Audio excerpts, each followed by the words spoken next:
All right, everybody, welcome back to another Beyond the Check Ride. I'm back here with Kent as usual. How you doing, Kent? Excellent. It's always a good day when we get to talk about flying. Oh, I'm so glad you're back to saying that. I love it.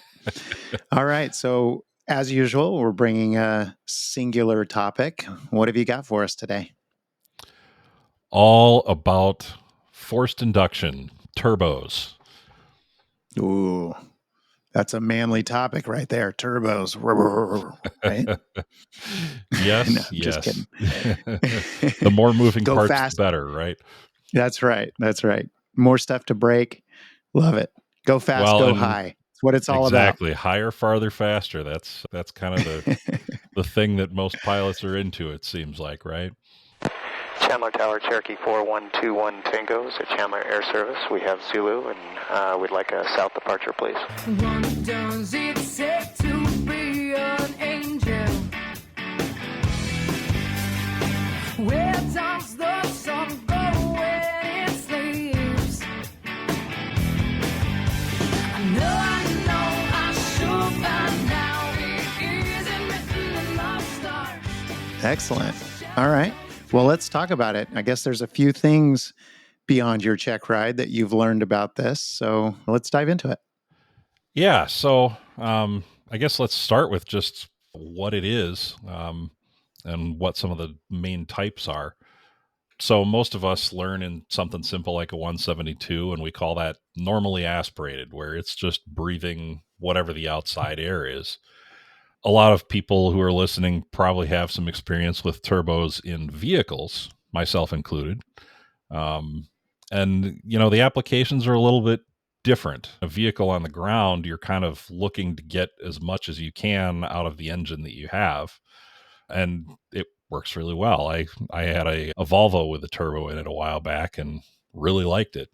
I didn't have I to haven't feed a big V8 engine all the time, but I still had some power available to spare when I needed it. So, I haven't driven a normally aspirated engine in something like 12 years for my daily driver or my truck for that matter, because I've got a diesel and those are all turbo. not all of them, but it's Well, all the almost modern ones all. are. Yes. Yeah. Yeah, they My really dad do used to have benefit one from it a lot. from the 80s that didn't have a turbo, and that was a dog. But yeah, it definitely makes a huge difference, and you can feel that boost, but it's quite a bit different for an airplane, right? Because we're usually not going to the same. Well, it's almost like we're solving a different problem in an airplane. Yeah, good So point. it's Yep. not that we're trying to get more out of the same size engine um, for the most part. It's more that we are trying to keep our performance to a higher altitude.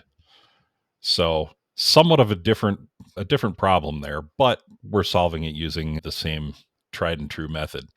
Um, so there's a few different types of forced induction. There's superchargers, which are directly driven by the engine, and then basically anything that we're talking about today, forced induction wise, has a fan somewhere in the intake that is blowing and basically putting more air into the intake so that we can have more oxygen and fuel available to combust and make more power. So superchargers in some ways are pretty simple. They don't have any of the stuff on the exhaust side, but um, for whatever reason, they aren't very popular either. I know that there is a supercharger STC available for the Diamond Star, Hmm. um, but I'd have to honestly look to see what else there's been, you know, post World War They II that uses an actual supercharger. Yeah, it might be because they draw some of the energy from the power strokes of the engine themselves rather than just utilizing the exhaust, which is sort of being expelled and wasted, if so to speak, anyway. I'm guessing that might be part of it. They've gone a little bit out of style in cars too. Mm. My forced induction vehicle that was my daily driver maybe 7 years ago, and before that was a Mini Cooper S convertible. And that was a supercharger. Even minis have gone to turbochargers now, but the hot hatch I drive now is a turbocharger. And what I've noticed, Kent, is that the turbo lag has mostly gone away in these modern turbos. That used to be one of the things. You had to wait for the turbine to spin up as you accelerated, and Right. those gases came out. But I don't know how these engineers do it, but they've gotten rid of most of that, it seems, these days. So yeah, I've had experience with both, but the superchargers just don't seem to be as popular. Interesting.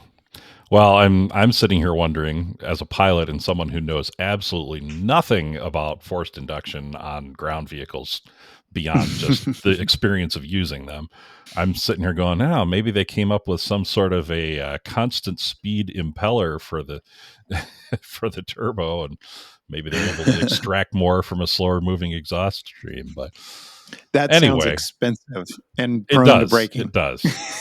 But they actually have constant speed props on rubber band airplanes now, believe it or not. So Wow. all things are possible That these days. that sounds like a whole beyond the check ride topic on its own for the future. Yeah, if there were check rides for rubber band powered airplanes.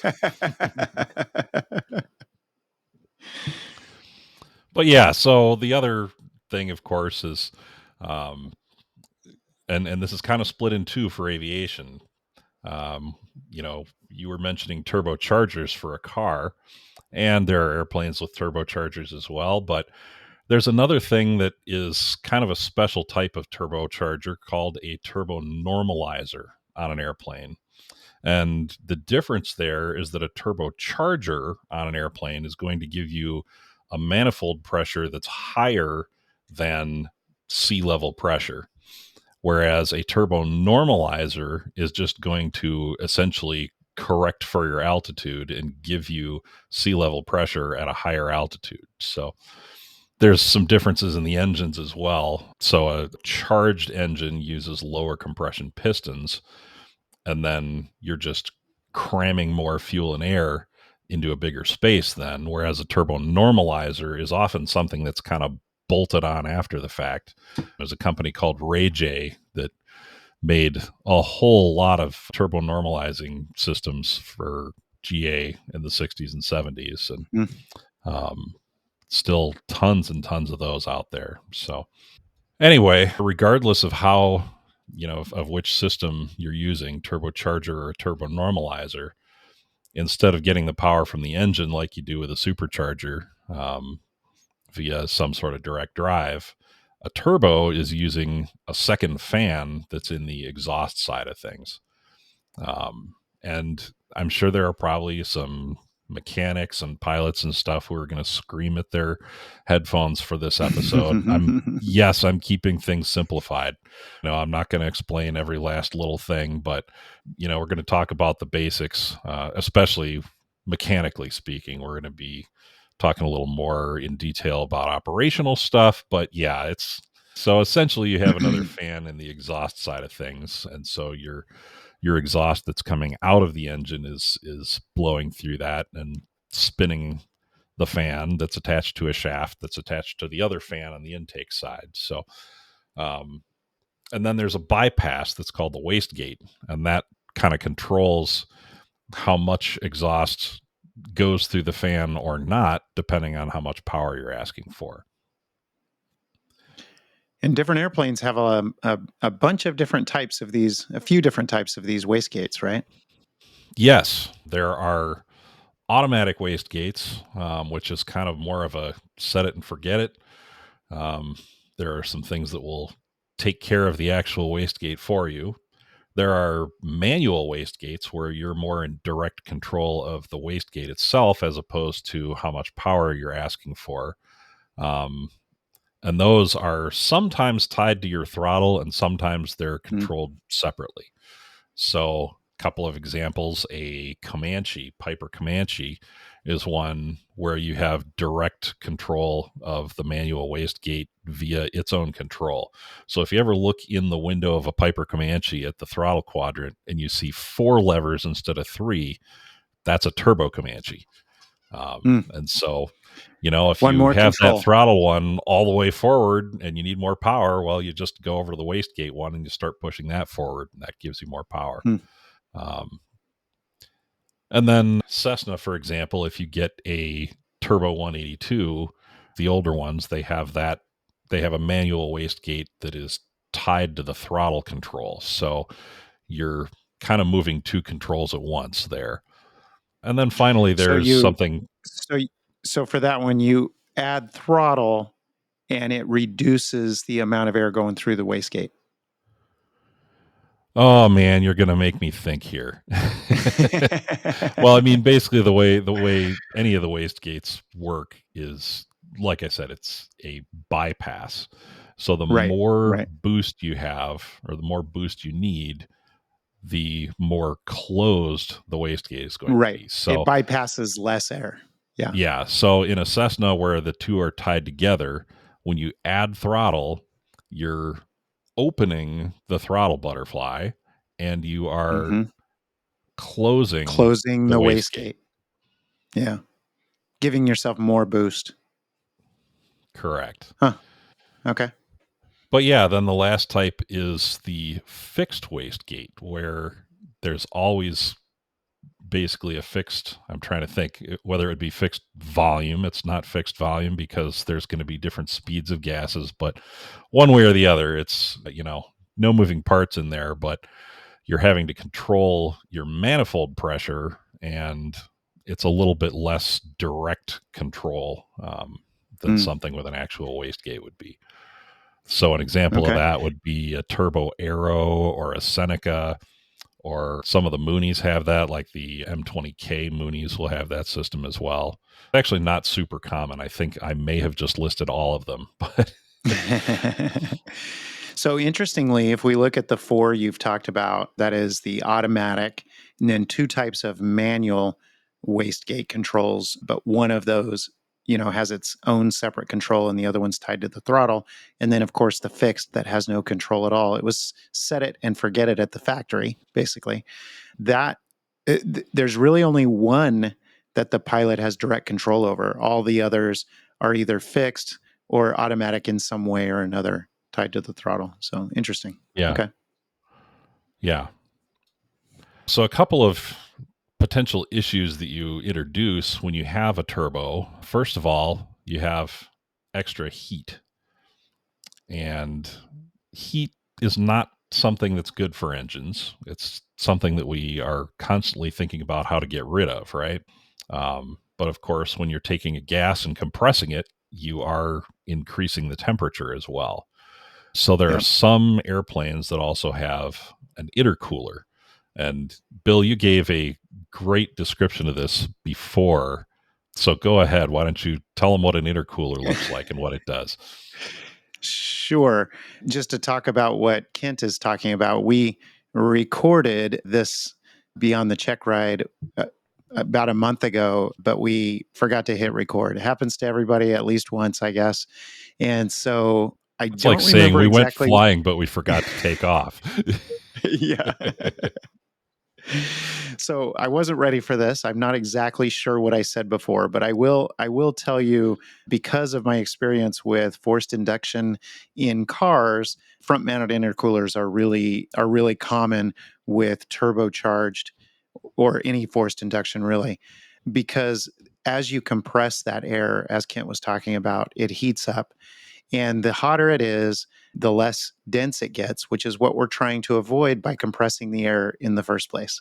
So we want to keep that air as cool as possible, not only not to introduce extra heat soak on the engine itself, but to also continue to improve that performance.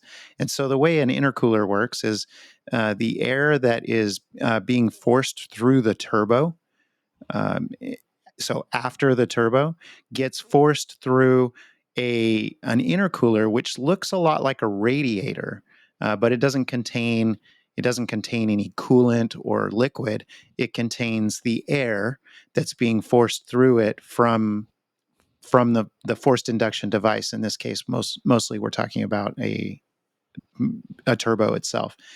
And so the turbofan pushes it through. It goes through all these fins that has air running across the fins to cool down the air as much as possible before it then goes from the intercooler and gets put into the engine for mixture with the fuel and combustion. So that's how it works.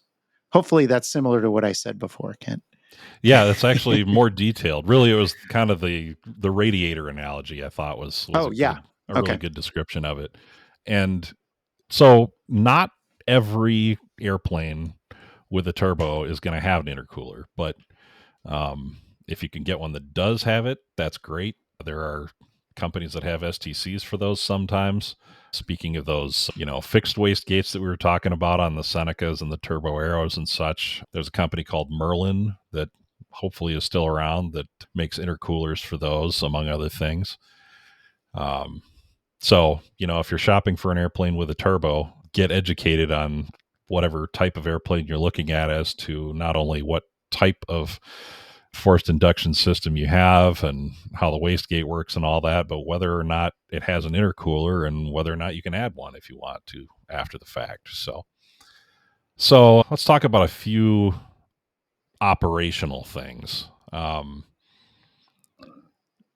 One thing that's really nice when you have a normally aspirated airplane is if you're taking off, but especially if you're going around, you can kind of just take that throttle and shove it forward. When the throttle control is all the way forward, that's your maximum manifold pressure.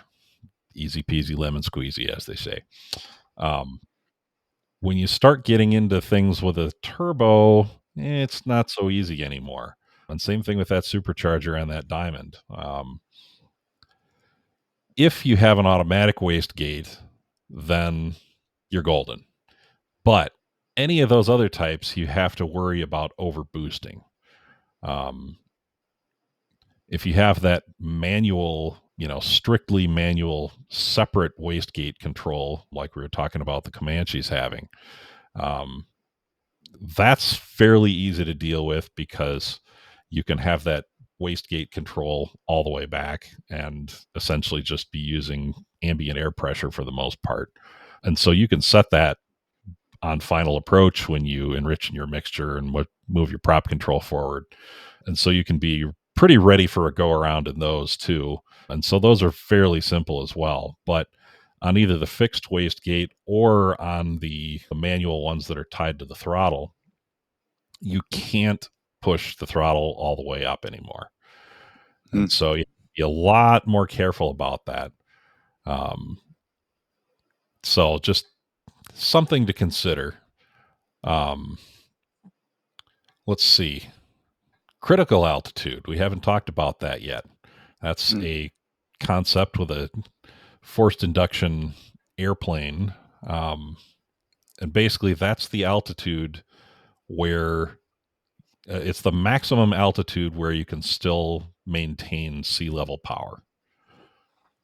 So, for example, on the Seneca, if I remember right, it's about 12,000 feet. And so if you're above 12,000 feet, well, you can have that throttle control all the way forward again. And then as you climb, you start losing power just like a normally aspirated airplane would. I was going to say, then you join the world of the normies where your manifold pressure goes down as you climb. Kind of. But of course, your manifold pressure is still higher than theirs would be It's at the still same higher. altitude. That's right. That's right. Let's see. There's a few things to think about when it comes to operating at higher altitudes. Cooling is a little more difficult at higher altitudes because the air is thinner. So even though the air is colder up there, there's a lot less of it. And so you might have more challenges keeping your cylinders cool. So that's something that you'll always have to keep an eye on. With that thin air. I'd never thought of that. Yeah, with that thin air, also sparks behave differently. It's easier for a spark to form and jump a particular gap. And some airplanes have pressurized mags available. And that'll help the spark to be at the right time and the right strength. And then finally, of course, we've been talking about the airplane the whole time, but we forgot we need to pressurize the pilot too. So, and what we're talking about there, of course, is the partial pressure of oxygen that you're breathing. So either you need to be in a pressurized airplane, which would be really nice, but usually in piston airplanes, with a few exceptions, of course, but usually in piston airplanes, we're talking about breathing 100% oxygen through either a cannula or even a mask up higher. And so that's just something to be aware of. You should probably go and take the oxygen chamber course somewhere. I took the opportunity to go do that in Oklahoma City a few years ago, and it was an excellent experience. Got to see FAA headquarters down there in Oklahoma City. The instructors from the FAA were really, really good. I'm sorry that I missed Loopy Kent. Yeah, I don't know. I'm not that entertaining when I'm loopy, but I do have a picture of one of the guys I went down with having just a really, really dopey smile on his face. We didn't go super high. They don't take you up into the 30s or anything like that. Because Could really get what their dangerous. goal is, right. And they don't want to get it to the point of danger. What they want to do is they actually kind of want it to come on slowly. So they only take you up to, I forget if it was 18 or 25,000 feet that they topped out at, but where, you can't go for too long without breathing some oxygen. And they basically have you sit at that higher altitude for several minutes and kind of progressively get worse and worse and worse until you finally throw up your hands and say, all right, I got to put the mask on. And they encourage you to do that as soon as you really understand how you feel, because the point is not to show you how dumb you can get. The point is for you to recognize what your own symptoms are, because everybody's a little bit different. They talk about starvation for air, where you just feel like you can't breathe enough, being one of those symptoms. And of course, the cognitive stuff where you kind of get stupid. And Feel there are a euphoric. handful.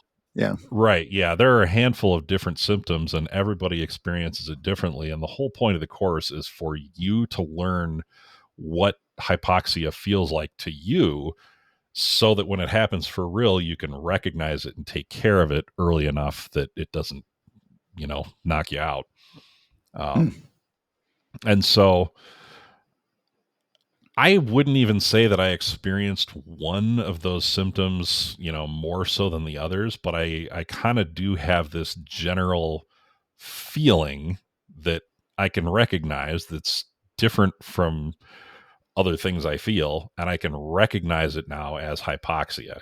My heart will kind of be beating a little hard in my chest, and I'll need to breathe a little more, and kind of have that. It's not like I said, none of them really jump out for me, so which honestly could make it worse, because if you don't have something that's way out of whack, you might think, oh, I'm fine, but now I'm able to say, okay, well, when I have these few things happen together, I know that that's hypoxia. That's not just, I didn't get enough sleep last night or whatever. It's right. Well, that's so a that's great thing to have experience with, to be able to recognize.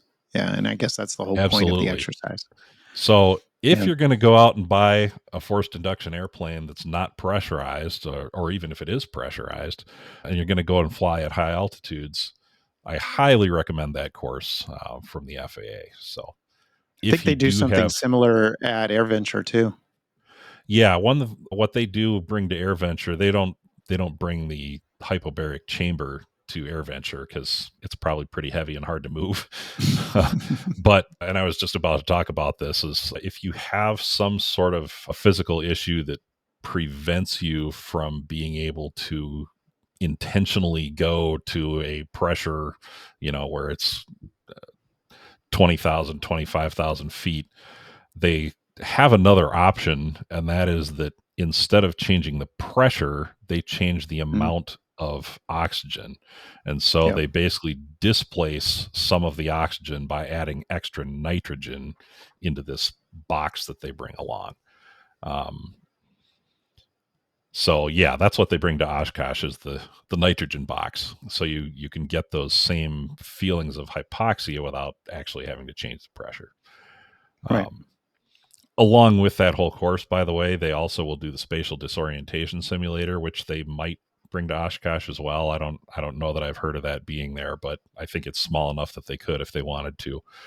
And what that is it's essentially a box big enough for you to sit in, and there's a flight simulator on the inside, but it's all mounted on a swivel. And so what they do is you get inside this box and you start flying the flight simulator. And what they do is the swivel starts to turn ever so slowly, and they accelerate it at a rate that's so low that you can't feel it. And so over the course of several minutes, you'll start turning around, and they're not going to let it get to where it's a centrifuge kind of situation or anything like that. It doesn't have to turn all that much. It just has to turn. And so they're probably getting to where it's maybe doing 20 or 30 RPM, I would guess at most. But, that means every 2 or 3 seconds you're turning around. And they have, in the process of accelerating you, they have also accelerated the fluids in your ear. Yep. And what they'll do is they'll have their guys acting as air traffic control and instructor and everything, and they'll have you turn to some headings and stuff while they're accelerating you. And then eventually they'll give you a new squawk code or something like that, but they have the transponder mounted all the way at the bottom of the panel so that you have to look down. And as soon as you take your head and go like this and you're turning, whoa, the world just goes topsy-turvy on you. It's that was a good experience to have too. So I said, in the longest way possible, definitely recommend going to FAA headquarters and doing the training. You got to take care of the pilot too, not just the mags and the cooling, right? Exactly. Well, what about descents in a forced induction airplane or a turbo airplane? Anything to consider there? Well, depends who you ask. So you've probably heard where about it can get controversial. Yes, this can get downright religious in some cases, but depending on who you ask, some people will say there is such a thing as shock cooling. And if you've ever taken how do you do this? You take a glass or something and you heat it up and then throw it in the freezer or something like that and it cracks. I don't know. I've never done that myself, Something but like that. I don't know. things can crack with extreme enough temperature changes. And some people believe that you can crack cylinders that way. And so they go to great lengths to do things like, well, I'm only going to pull back a half inch of manifold pressure every minute, or, I'm going to run speed brakes the whole way down so that I can keep a higher power setting and all that. I'm on the side where I don't know that I necessarily believe that shock cooling is a big enough issue to cause huge problems with an engine. On the other hand, you can be nice to your engine anyway. I think we already talked about this when we talked about planning your descents. That's right. I don't go to quite the extreme I just said. I'll pull like 3 inches of manifold pressure at the same time. But something to think about, you don't want to come screaming into the pattern at 200 knots and then yank the power back to idle. So even normally and then aspirated, shut the that's engine probably down. Yeah, right. Well, some of the people who say shock cooling's not a thing will point out, rightfully so, that the fastest your engine cools down is right after you shut it down anyway. So that's right. And there's not a whole lot we can do about that. But anyway, something to think about. Although there generally is a procedure for cool down once you land in a turbo airplane, right? Yeah, and that is more around cooling the turbo itself. So that's something that you do have to think about, because the turbo is mostly cooled by oil flow. And so you're pumping engine oil through there. And if the turbo, think about how hot a turbo must get. Your exhaust gas temperatures are going to be, north of 1500, even a normally aspirated airplane when you're leaned for cruise. And I was just looking at the Mooney Bravo POH here, and they're talking about 1650 and 1750 being limits for your turbine inlet temperature on the turbo, which is I the would venture temperature to the say, exhaust gases going into the fan on the exhaust side, and so things are going to get hot. yeah, Kent, I think I may even be safe in saying that that air is hotter than the air coming out of us most of the time. Maybe. I give that about even odds on that one. But I can say that I have been in a 414, and you can see the turbo glowing through the fins and the cowling. At least I think that was That's 414. hot. It was a long, long That's time hot. ago, but yeah, I could see the turbo glowing. And so yeah, those things get really, really hot, and you can imagine that if you kept power in right till the end, um, now you have something that's really, really hot.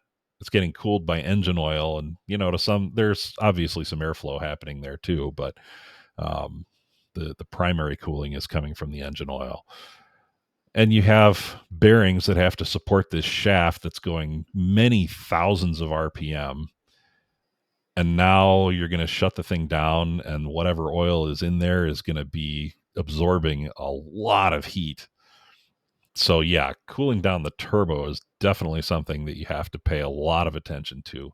And this is one of those things where those fixed wastegates are really kind of awful. If you think about the other types of wastegates, you can essentially get to the point where most of the exhaust is going through the Yeah. bypass and not going Yep. through the fan. Whereas with a fixed wastegate, even when you're at idle, you still have exhaust gases that are going through that turbofan. And so, those are pretty hot. And generally on those, you have to have the throttle at like all the way idle for at least 5 minutes before you shut down the engine, which means that you might sit there with a line guy standing in front of you wondering why on earth you haven't shut your engine down, or you might have passengers in the back saying, oh, why can't we shut these engines off and get off this darn airplane? Yep. um, Yep. so yet another thing to think about. And that's one of the things I actually like about I'll call it the Comanche setup for the third time here, but the manual wastegates where you actually have direct control of it. With those, you can essentially, not completely, but you can almost shut the turbo off in a way. And like when you're coming down from altitude and you don't need all that power anymore, you're gaining manifold pressure as the air is getting thicker, and Just so send you as can much as kind you of, can out through the wastegate, right? right. And Yeah. so you can just keep pulling that back, and really you're not going to be wanting to run at 100% power or anything. So at some point, you start getting below 7, 8, 9, 10,000 feet, you'll probably have that wastegate wide open. And at that point, now you're really helping that turbo cool down for that last few thousand feet of your descent as well. So that's Interesting. another thing I like about that particular setup. Well, as a pilot who might own a turbo-normalized airplane, it sounds like that pilot needs some extra things to consider. There's going to be extra things to check in the annual, additional costs because additional parts means that more things to fail. You got to manage the extra heat, maybe an extra control lever. You got to think about some different things.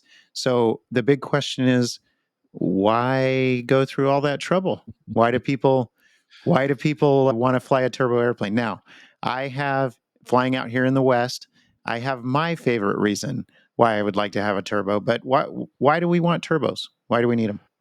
Well, there are several reasons to have them. The most obvious is if you are out west in the mountains, and if you're based at Leadville, Colorado, you probably want a turbo. Remind me to bring Leadville back up in a second when I talk about why you don't want a turbo, though. But yeah, if you have significant terrain around you and you have departure procedures that you need to follow that tell you, you got to climb in the hold until you get to this altitude before you can go anywhere, yeah, you're probably going to want a turbo. Of course, just because of all the stuff we talked about with turbos in ground vehicles, people associate them with performance. And so there are a lot of people who say, well, I want to go fast, so I want a turbo. Well, there is some truth to that. Mostly because it can let you go higher. Right. That's kind of what it Right. comes down to. It's right? allowing you to maintain more power at a higher altitude so you get a faster true airspeed. Right. But that also means you have to get up to the higher altitude and come back down. And so you have to be flying legs that are long enough to make that worthwhile. So that makes sense. if it's normal for you to be flying hundreds of miles at a time, then yeah, turbo can be a great thing for you. So I would say, I guess we didn't really specifically call out takeoff performance, but that's kind of the third reason is if you are based at a field that, is at a higher altitude, especially higher density altitudes, and you need to get really faster speeds on takeoff to be able to get off the ground. And you need to have the power to do that, obviously. So higher altitude fields with shorter runways, yeah, you probably want to consider a turbo. So those are really the three big things: takeoff performance, climb performance, and then speed on longer legs are the reasons to really get a turbo. It's probably the primary one that has made me want a turbo, even though I'm essentially a flatlander living in Wisconsin here. I have been cruising at 15,000 feet in my Mooney, which is normally aspirated. And there's been a layer below me at 13,000 and then 13.5 and then 14 and then, climbing up towards me that I was pretty sure had ice in it. And I do not have a de-iced Mooney. So I was sitting there looking down going, oh boy, do I want to risk trying to climb to 17,000? So that is the additional thing there is just operationally speaking, mostly weather, in addition to the terrain, of course, that we talked about already. You may want to go higher for that sort of reason, or just be able to climb through an icy layer as quick as possible. Quicker. Yeah. So yeah, I guess in a situation like that, a couple 4,000 feet, if you could go higher efficiently and quickly, could mean the difference between being out of the icing and in it, right? Yeah. And, if I'm at 5,000 feet and I decide I need to climb to 9,000 feet to get out of the ice, that's one thing. If I'm at 15,000 feet and I need to climb to 19,000, now I'm probably in trouble. Overpowered as my airplane is, my ceiling is still 20,000 feet. So, and it's going to take a while. It'll really start to climb slower to get there. Yeah, exactly. Yep. Interesting. So, well, you were saying, way back when I was training to get my private pilot license, and I may have talked about this on the podcast at some time in the past when I covered this solo flight. One of my solos took me up north into the mountains, and I landed at Prescott, Arizona, which is quite a bit higher than the Phoenix Valley in elevation. And it was summer. If most people remember, I did my private training in the summer because I'm an idiot. And and I remember thinking that was the first time I thought, boy, it'd sure be nice to have a turbo-normalized airplane up here. So I was on one of my solo cross countries, and luckily I was the only one in the airplane, but I was taking off from Prescott headed south, and there's a mountain range there. And I remember thinking to myself several times, the tower had me headed straight out to the south, and I kept thinking, I didn't have a lot of experience, of course, at the time, and I kept thinking, am I higher than those mountains yet? I'm not really sure. And I was climbing very, very slowly. So yeah, out in the mountains or high elevation airports, having a turbo would certainly be helpful to help you clear terrain easier. Definitely. Now, I mentioned something about Leadville a minute ago. Oh, yes.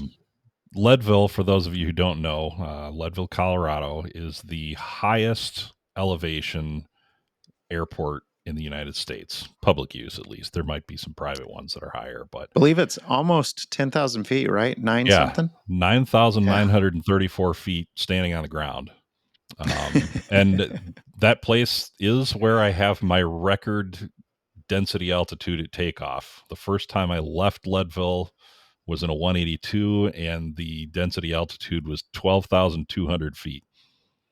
Normally aspirated 182, I might add, right? Normally aspirated 182, correct. And so, normal takeoff roll was about 650 or 700 feet in that airplane at gross. And I was at least a few hundred pounds under gross, and we were rolling down that runway for 2,000 feet. So tripling at least your takeoff roll is what that looks like. But for those who think they need a turbo, who live in higher places like that, not sure if they're still in operation, but there at least was a flight school, maybe still is, at Leadville, Colorado, that uses normally aspirated 172s. And not only were they normally aspirated, they were the older geared Continental engines that were 145 horsepower at sea level. So it is possible to fly normally aspirated airplanes out of higher fields given sufficient Hey, runway length. And Leadville yep. has a really nice long runway. And a valley to the south, I believe, that Yes. allows you to not have to clear terrain right away. So Correct. So that helps too. But yeah, imagine training, doing your primary training in Leadville. I didn't know that there was a flight school there that used these 172s, but imagine doing your initial flight training there and then someday going somewhere else and thinking, what has happened to the airplane? Yeah. Somebody Why put does it some fly nitro so in my well? 100 low lead. Yeah, those are going to be careful climb out pilots. I'll tell you that. They're going to get a Yeah, for lot of sure. practice climbing in high density. That's pretty awesome. Yeah. So before we finish up, now that we've talked about turbos all day, let's talk about why you don't want one. All right, let's do it. And Cover the topic properly. Yeah, well, I will say that I have thought long and hard about this, and despite there having been times where I wished I had a turbo, I have decided that for the most part, for me, it's a bad idea. And I think that if you're not in one of those groups of people we talked about earlier, where you're either based up high somewhere or with a lot of terrain around you, or you're kind of always flying the long legs, you probably don't want a turbo. I guess I could put an asterisk on there and say some of the things about that Comanche setup, again, one of the ones that has a directly controllable wastegate. Okay, maybe you could still use that. Unfortunately, that's not an option for me with the Mooney. There just is no setup like that for an airplane that is like mine. So the reason you probably don't want a turbo, first of all, you do have additional cost. Sometimes the purchase prices on the used market may be roughly the same. However, you mentioned the maintenance before. That's a big one. Yeah. TBOs on turbo engines are shorter. You're going to be burning a lot more fuel. I was just looking at a particular route before we started the show here. Kind of one of my favorite flights I've ever had in the Mooney. Flew home from Santa Fe, New Mexico, all the way back to Wisconsin. And this is normally aspirated. Out of Santa Fe, you kind of have to get up to 13,000 feet for terrain. So I knew I had to climb that high anyway, but I had enough performance to do it despite being normally aspirated. And I just decided, what the heck, I'll stay up here. There were some pretty decent tailwinds up higher. And so I flew a, almost 900-mile leg at 13,000 feet. I was truing 172 knots on 10.1 gallons an hour. So I made it home from Santa Fe in 4 hours and 37 minutes, and I burned 53 gallons of fuel. That's Couldn't even incredible. do that driving, you know? Yeah. Yeah. And I decided to kind of look at the performance charts and see how I fared against the performance charts for my airplane, and then also compare that to the performance charts on a Mooney Bravo, which is essentially the same airplane as mine, only turbocharged. And the Bravo could have flown that leg up higher, and it would have saved, in a 4.5 hour flight, it would have saved 21 minutes, and it would have burned an extra 21 gallons of fuel. So is that, even cheap fuel these days is, generally around $5 a gallon. So you're talking about an extra $100 to save 20 minutes. Yeah. And that's on Yep. that is a leg that a turbocharged airplane is going to do really well at. And so, yeah, there's definitely some additional fuel cost there. So definitely something to be aware of if you think you want a turbo. Part of the reason it only saved 21 minutes is there would have been some extra time, right, to climb to that higher altitude where you're going slower. You're not Well, in I cruise yet. I actually looked. Although the climb was faster with the turbo, so or Right. would be faster, I would say. Right. So I actually looked at a few different altitudes, and whether it was the same 13,000 feet or Oh, okay. I believe I have to look. I looked at the optimum time and the optimum fuel burn. One of those was at 17,000, and one of them was at 21,000. And the result was pretty much the same at all three altitudes today. And the winds are pretty similar at all the altitudes today. So obviously, if you have a situation where the wind's at 10,000 or 10 knots tailwind, and you get up to 20 or 25,000 and you've got 100-knot tailwind, well, yeah, of That day course, it's that beneficial. also that only works in one direction, right? If you're going the other direction Right. that day, that turbo's not doing you any good, because you're going to be That's right. staying down low to get out of the headwinds anyway, right? Yeah. So that's one thing to consider, is that the extra cost with fuel, as well as the maintenance and the engine overhauls, potentially being earlier. And the other thing is, if you fly a lot of short legs, I Mhm. kind of am all over the board. I like to go on long trips in my airplane, and at least before the pandemic, I was doing usually about 4 or 5 good long 1,000-mile trips, one way 1,000-mile trips in the airplane every year. And so that's when you start going, well, gee, if I had a turbo, maybe I could knock off, a half hour, or maybe even more if I can find some favorable winds.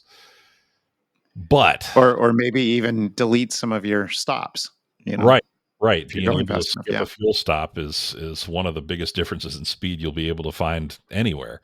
So, maybe if you want to get places fast, finding an airplane with really good range is as important as finding something that actually goes fast. Yeah, good In point. fact, if I can skip a fuel stop and you can't, I will beat you. Yeah. Right. um, and that's one of the things I like about my airplane, is that full fuel for me is 7 hours and 20 minutes. And so as long as I can manage to sit in the airplane for a long time, I Yeah. can go places pretty quick. I've come back from the West Coast in one day a few times, and I think we actually talked about that before on one of the other episodes. But anyway, the other thing I like to do, though, is I just like to fly around and go for $100 hamburgers. And, once in a while, I'll take the airplane when I go to visit my parents, who are only like about 100 and, well, I guess it's about 100 miles away. Um, so I'm staying close enough on a lot of my legs that the turbo would be a detriment on those legs, because comparing my airplane to the Bravo again, I'm actually faster below 10,000 feet. I don't have any restriction in my exhaust from a turbo being in there. It's not a huge difference, but it's there. So, if both airplanes are at 10,000 feet, it'll pretty much be a wash in terms of speed, cruise speed, that is. The turbo will get up to 10,000 a little faster, but, my climb rate below 10,000 is really good too. So, really, having that turbo would only be advantageous to me if I was going up to 20 or 25,000 feet. And to do that, you have to be flying a long leg. I've kind of run a whole bunch of numbers trying to see what that looks like. And it seems like a good rule of thumb is that you want at least half of your flight to be in cruise. My airplane takes about, down low where I'm developing lots of power. I figure it's taking me 8 miles per 1,000 feet just for climb and descent. And so that means for every 1,000 feet I climb for the trip, I need to be going 16 miles. So on a 160-mile leg, then that means it would be a wash for me to have a turbo or not. So you really want to start getting an advantage from the turbo. You got to be going, 300, 400 miles at a time. And then you start to see a speed advantage on the turbo. And I just fly enough legs that are shorter than that. It just doesn't make as much sense.